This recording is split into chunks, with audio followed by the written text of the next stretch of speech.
di sana tersimpan kasus-kasus kejahatan seksual yang dilakukan oleh pemilik dari SPI itu, melakukan kejahatan seksual berulang-ulang kepada puluhan anak-anak yang pada masa anak-anak itu bersekolah di sana antara kelas 1, kelas 2, kelas 3, dan sampai pada anak itu lulus dari sekolah itu masih mengalami kejahatan seksual yang dilakukan oleh pemilik sekolah itu. Siapa pemilik sekolah itu sungguh mengagetkan bagi saya, karena kebetulan saya pernah mengenal beliau, berinisial JE. JE ini adalah, saya kira masyarakat di Kota Batu dan di Jawa Timur itu mengenal beliau, tetapi perilakunya adalah perilaku masuk dalam kejahatan luar biasa karena melakukan kejahatan seksual terhadap peserta didiknya sampai usia dewasa. Jadi artinya bukan hanya sekali dilakukan, tetapi berulang-ulang. Dan itu dilakukan di lokasi di mana anak itu dididik, yang seyogianya adalah menjadi entrepreneur, menjadi anak-anak yang berkarakter. Tetapi karena perilaku si pengelola ini mengakibatkan anak sekarang ini berada dalam situasi yang sangat menyedihkan.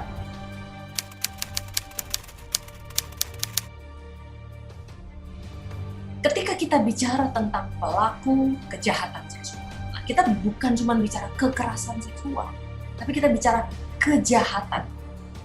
Ketika kejahatan itu dilakukan, bisa dilakukan terhadap anak, terhadap orang dewasa, baik perempuan maupun laki-laki. Nah, kejahatan ini yang harus kita tekankan, ya, karena kejahatan sendiri kemudian kita masukkan di dalam sistem hukum di Indonesia. Sistem hukum di Indonesia ini ada undang-undang, ya. Nah, di dalam undang-undang ini sendiri klasifikasinya, ya, ada kekerasan, ada perbuatan tidak menyenangkan, ada pencabulan, gitu ya. Nah, sekarang tinggal dimasukkan itu klasifikasi perilakunya tuh yang benar. Nah, ketika kita katakan bahwa apakah setiap pelaku kejahatan seksual, sekali lagi ya, saya selalu ingin menyebutnya kejahatan seksual, ya. Pelaku kejahatan seksual ini kita masukkan dalam klasifikasi, dia masuk gangguan yang mana gitu. Seolah-olah akhirnya kita memberikan juga pemakluman bahwa orang yang melakukan kejahatan seksual itu dia punya gangguan, jadi bisa dimaklumi bahwa dia punya gangguan. Nah, ya, karena biar bagaimanapun telah terjadi kejadian, ya, kejahatan. Nah, di Indonesia terutama yang ingin saya tekankan adalah bahwa setiap perilaku kejahatan, ya, yang merugikan orang lain tentu ada hukumannya. Nah, ini beda kalau di luar negeri, mungkin ada pemakluman karena dia mengalami ini dan itu dan lain sebagainya, mungkin bisa ada pertimbangan dan lain sebagainya. Lalu mungkin bisa ada hukuman yang di luar hukuman pidana, misalnya dirawat, begitu ya. Hukumannya adalah dirawat di tempat yang memang khusus untuk itu, gitu ya. Jadi ada semacam correctional facilities atau penjara yang ternyata di dalamnya mengandung rumah sakit atau mengandung proses perawatan. Nah, di Indonesia nggak ada.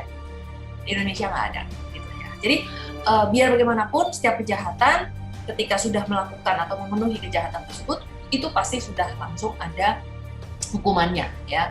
Apapun alasannya, bahwa sebagai seorang psikolog pun seringkali selalu tetap harus diminta untuk melakukan pemeriksaan, menganalisa bagaimana sebuah anatomi kejahatan. Jadi bukan cuma manusianya punya anatomi itu, tetapi kejahatan sendiri punya anatominya, gitu ya. Punya bagaimana sebuah perilaku, muncul ide, muncul motif, muncul niat, begitu. Lalu kemudian pelakunya punya gangguan seperti apa, korbannya seperti apa, gitu, sampai akhirnya bisa terjadi. Nah, yang jelas adalah bahwa dari sekian banyak pelaku kejahatan di Indonesia, ternyata banyak dilakukan, hampir 80% itu dilakukan oleh orang yang dikenal.